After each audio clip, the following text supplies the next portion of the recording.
Dogs arrive in human life so early and so often that people stop asking what they are actually doing to the field. They call it companionship and move on, as if the meaning ends at affection. But dogs do not attach the way humans attach. They bind. They form contracts in the emotional and energetic sense, agreements made through repetition, proximity, and protection. When dogs keep appearing in your life, in your yard, in your dreams, in your feed, in your timing, the signal is not comfort. It is a question about loyalty, and whether your loyalty has been clean or compulsive. A dog will stand between you and what it does not trust without explaining why. That behavior looks simple, until you realize most humans do not do the same for themselves. People negotiate with danger, rationalize red flags, excuse violations, and call it empathy. Dogs do not do that. They do not dilute instinct to preserve a story. They feel the field and respond. That response becomes a mirror you cannot easily escape, because it exposes the gap between what you sense and what you tolerate. The first resistance is predictable. You tell yourself dogs are common. You tell yourself you are projecting meaning onto an animal that just wants food, play, or routine. That explanation is not wrong, but it is incomplete. A signal does not require rarity to be real, it requires timing. Dogs appear at the same moments you are reassessing trust, renegotiating commitment, or realizing that your boundaries have been trained to apologize. They appear when loyalty is under pressure. Not the loyalty you claim to value, but the loyalty you practice without noticing. Loyalty is often praised as virtue, but unexamined loyalty becomes a chain. Dogs reveal this because they embody loyalty without pretending it is always pleasant. A dog will stay, but it will also watch. It will track changes. It will notice when the environment is off. It will guard what it considers sacred even if you do not. When dogs keep showing up around you, you are being asked whether your loyalty is aligned with truth or aligned with fear. Are you staying because the bond is real or because leaving would destabilize your identity? Most humans confuse loyalty with endurance. They stay through neglect, disrespect, and imbalance, then call the staying proof of love. Dogs do not teach endurance as virtue. They teach allegiance as protection. Protection is not passive. It is active discernment. A dog that loves you still growls when something is wrong. That is the lesson people resist, because it implies you can love someone and still enforce a boundary. You can care and still refuse access. You can stay connected and still draw a line. A quiet objection rises here. Because people fear that enforcing boundaries means losing relationships, dogs challenge that fear by showing a different model. Their loyalty does not come from negotiation. It comes from consistent truth. They do not need you to perform. They need you to be stable. If you are unstable, a dog becomes anxious, hypervigilant, reactive, or withdrawn. That is not misbehavior, it is a field response. The dog is showing you what your nervous system is doing to those who live near you. This is why dogs are such powerful mirrors of protection fields. A protection field is not mysticism, it is coherence plus boundary. When you are coherent, your presence regulates the space. When you are inconsistent, your space becomes noisy. Dogs track that noise. They pace, they bark, they stare. They settle only when the field settles. People think dogs need training, and they do, but they also need a stable human frequency. If dogs keep appearing in your awareness, it may be because you are being trained to recognize how your state shapes the environment. There is a deeper layer beneath the everyday bond, and it reveals itself when you consider how dogs choose. Some dogs attach instantly to one person in a room without obvious reason. That choice is not always about kindness. It is often about resonance. Dogs orient toward the person whose field is most readable, most grounded, most consistent. They do not always choose the most charming. They choose the one who feels safe to the nervous system. If dogs are repeatedly drawn to you, the message may be that your field is becoming safer, more stable, more protective, even if your mind still doubts it. And yet the same pattern can indicate the opposite. Dogs can also be drawn to unhealed protectors, people who carry unresolved vigilance, People who feel responsible for holding everyone together. A dog will sometimes bond to that frequency because it recognizes the role, not because the role is healthy. This creates discomfort because it suggests that protection can become identity, and identity can become burden. If dogs keep appearing when you are exhausted, overextended, or feeling responsible for others, the signal may be asking whether your protective instinct has become self-abandonment. This is where soul agreements come in, not as fantasy, but as the reality that certain bonds carry weight beyond ordinary preference. Dogs often enter lives during transitions that require anchoring. New homes, new grief, new responsibilities, new phases of awakening. The dog arrives as a stabilizer, a living rhythm that forces routine into chaos, presence into dissociation, and devotion into fragmentation. You cannot ignore a dog without consequence, and that is the point. The bond trains you back into relationship with the present moment, but the bond also tests you. Dogs do not reward performative love. They respond to consistency, and consistency is where many humans fail. They are affectionate when they feel like it, attentive when guilt spikes, absent when they are overwhelmed. Then they expect the bond to remain intact. A dog experiences that as instability. If dogs are appearing in your life as a theme, the pressure may be teaching you that commitment is not intensity, it is repetition. Loyalty is not a speech, it is a pattern. The next resistance is subtle. You may want the message to be purely uplifting, because dogs feel like goodness. But the truth dogs carry is not sentimental. It is moral in the simplest sense. Protect what you love. Do not betray what trusts you. Do not demand loyalty from others while leaking loyalty to yourself. A dog will wait by a door for a person who is not coming, because the contract in its heart is real. That image is beautiful until you realize how many humans live the same way. Waiting for reciprocity that never arrives. Calling it devotion, calling it patience, calling it fate. Dogs surface that pattern without accusation. They simply embody what it looks like. They show you the cost of misdirected loyalty. They show you that love can be sincere and still misplaced. They show you that protection can be noble and still misapplied. If dogs are showing up repeatedly, the question tightens. Where have you placed loyalty where it is not returned? And where have you withheld loyalty from what actually deserves it? Protection is not always about threat from outside.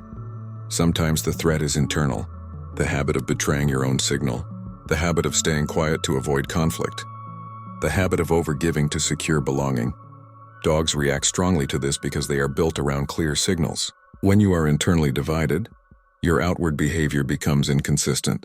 That inconsistency confuses the bond. The dog becomes restless, reactive, or clingy, not because it is needy, but because it is trying to stabilize a field that keeps shifting. This brings the message closer to the body. Dogs are nervous system animals. They regulate through proximity, touch, eye contact, and routine. They do not talk you out of fear. They sit near you until your breathing changes. They force you into embodied time. That is why dogs ground people who are spiraling mentally. They pull attention out of abstract loops and back into basic reality. If dogs are appearing in your dreams or daily life, you may be receiving a simple instruction that feels too ordinary to be spiritual. Come back into the body, because your next level of clarity requires stability. Yet even this can be resisted. People treat grounding as small compared to cosmic insight. But without grounding, insight becomes distortion. Dogs reveal this because they do not respond to your ideas. They respond to your presence. If your presence is scattered, the dog does not care how enlightened your language is. It cares that the field is unsafe. That bluntness is medicine. It strips performance. It asks for coherence. Dream encounters with dogs carry their own pressure.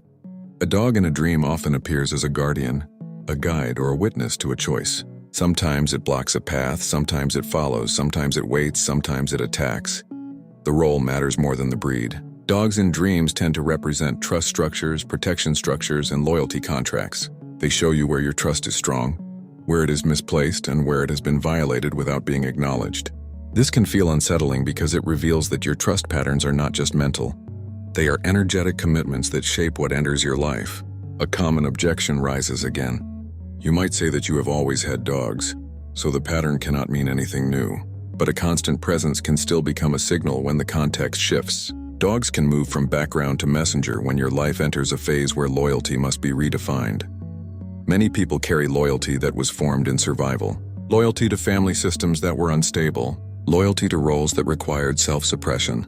Loyalty to relationships maintained through fear of abandonment. Dogs arrive to expose whether your loyalty is still wired to survival or finally wired to truth. This is where protection fields become relational. Who protects you? Who drains you? Who confuses you? Who stabilizes you? Dogs do not debate these questions. They feel the answer. They respond to the person who enters your home carrying hostility, masked as humor. They respond to the shift in your tone when you speak to someone who intimidates you. They respond to the way you collapse when you say yes and mean no. They respond because your body responds and they are reading the body. The pressure increases because this implies you cannot hide from your own signal. You can lie with words, but you cannot lie with state. Dogs perceive state. That is why they can be trusted in ways humans often cannot. They do not moralize. They calibrate. If dogs keep appearing around you, it may be because your life is forcing you to become more truthful in your field, not just in your speech. Loyalty contracts also include the contract you have with your own path. Many people betray their path for belonging. They abandon what they know to be true to keep peace. Dogs do not do that. They do not abandon the bond to fit into a crowd.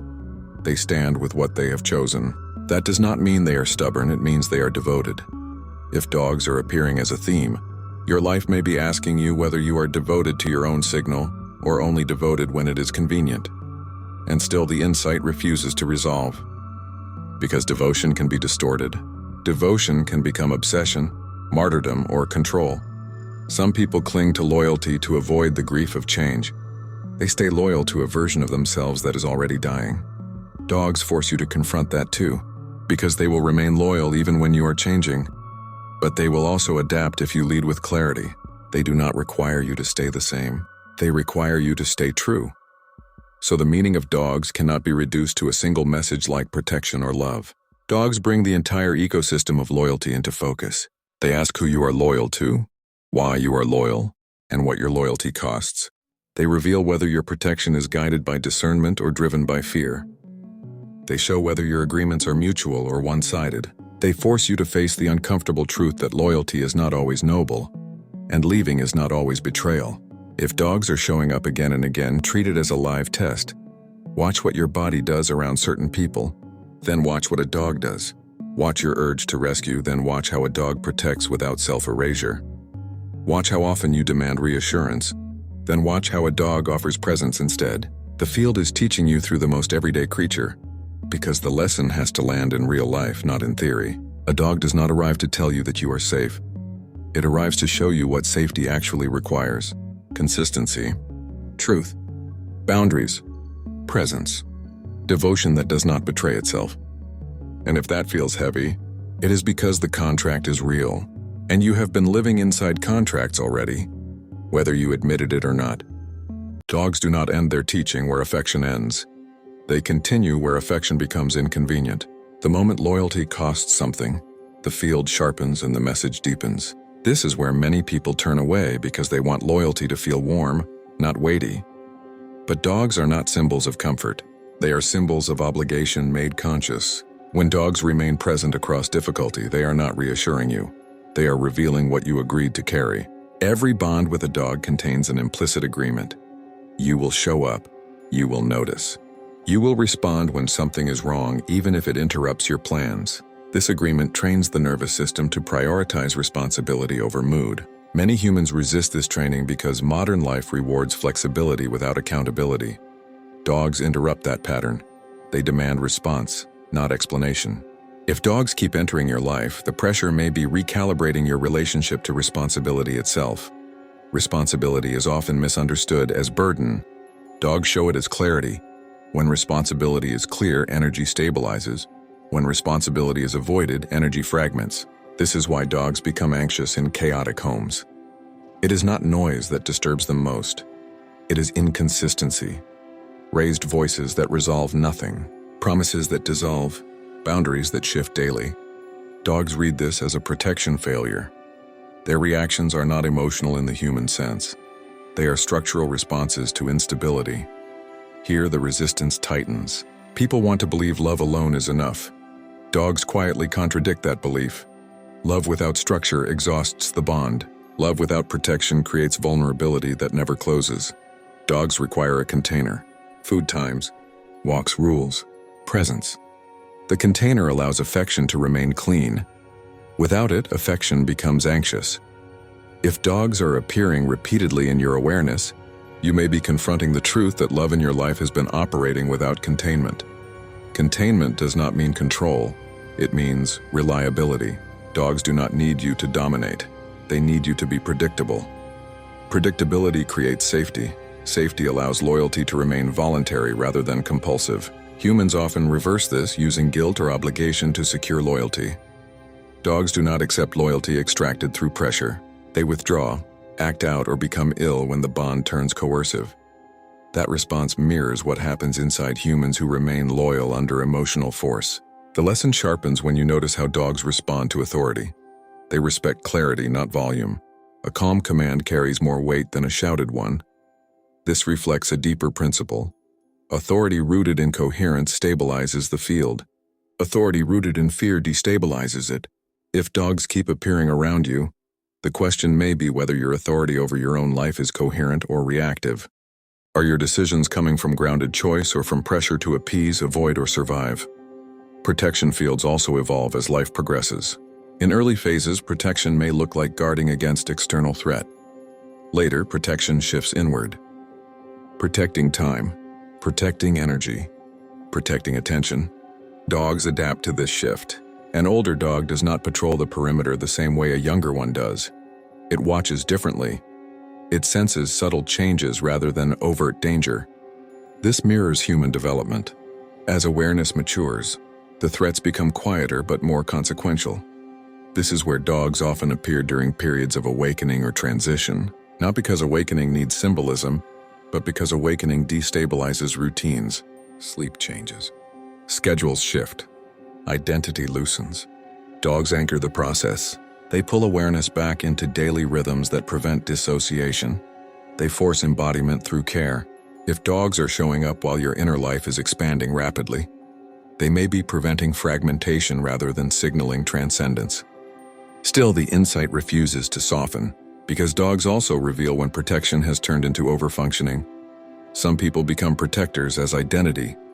They scan constantly. They anticipate needs before they arise. They absorb stress to keep others calm. Dogs recognize this frequency immediately. They may attach deeply, sensing familiarity. But this attachment can reinforce the role rather than heal it. The bond becomes mutual vigilance rather than mutual safety. If dogs keep appearing when you are exhausted, overwhelmed, or hyper-responsible, the message may not be that you need to protect more. It may be that you need to stand down. Dogs protect from a place of grounded readiness, not chronic tension.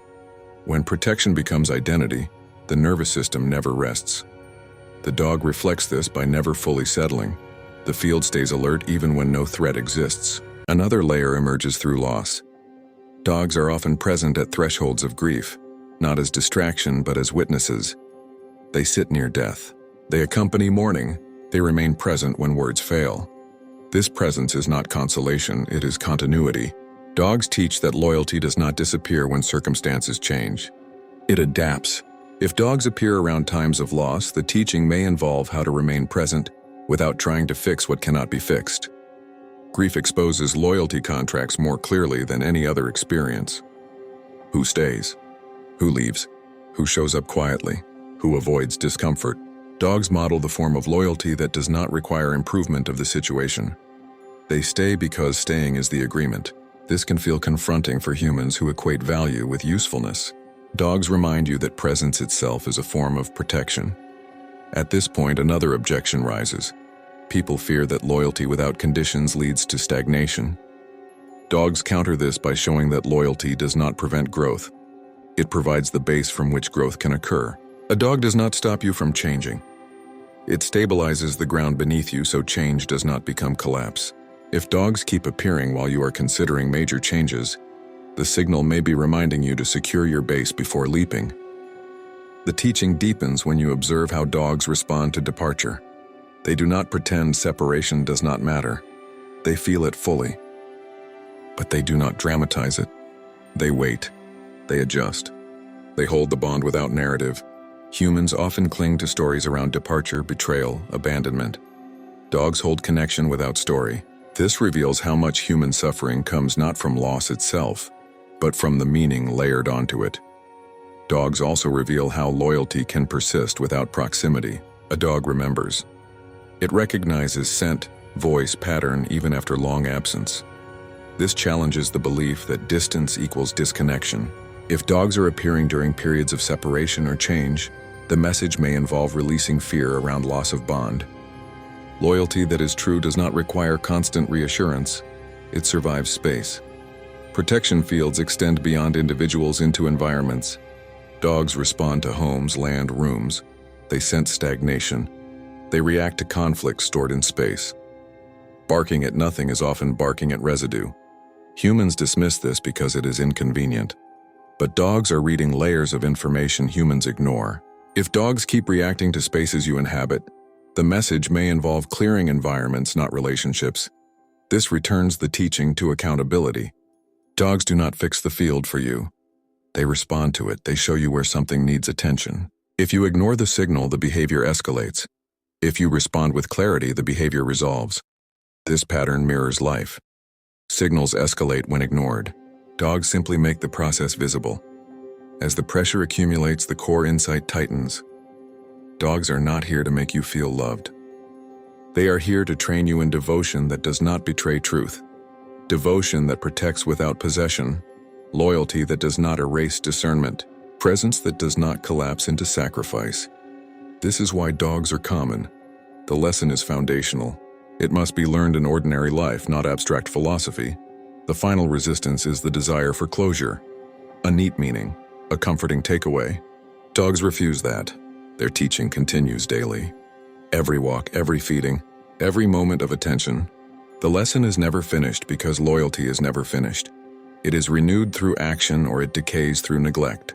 If dogs are appearing in your life, do not ask what they symbolize, ask what they are requiring. Where are you being asked to show up consistently? Where are you being asked to withdraw protection that has become self-harm? Where are you being asked to protect what truly matters rather than what feels familiar? Dogs do not speak in abstraction. They speak in behavior, rhythm, and presence. They show you what safety actually looks like when lived, and they stay long enough for you to either embody the lesson or feel the cost of ignoring it. If this transmission resonated, the spiral continues. You did not arrive here by chance, and you do not leave unchanged. More teachings are unfolding across the Haret library, each one meeting you where you are, not where you think you should be. Follow resonance. The next threshold is already listening.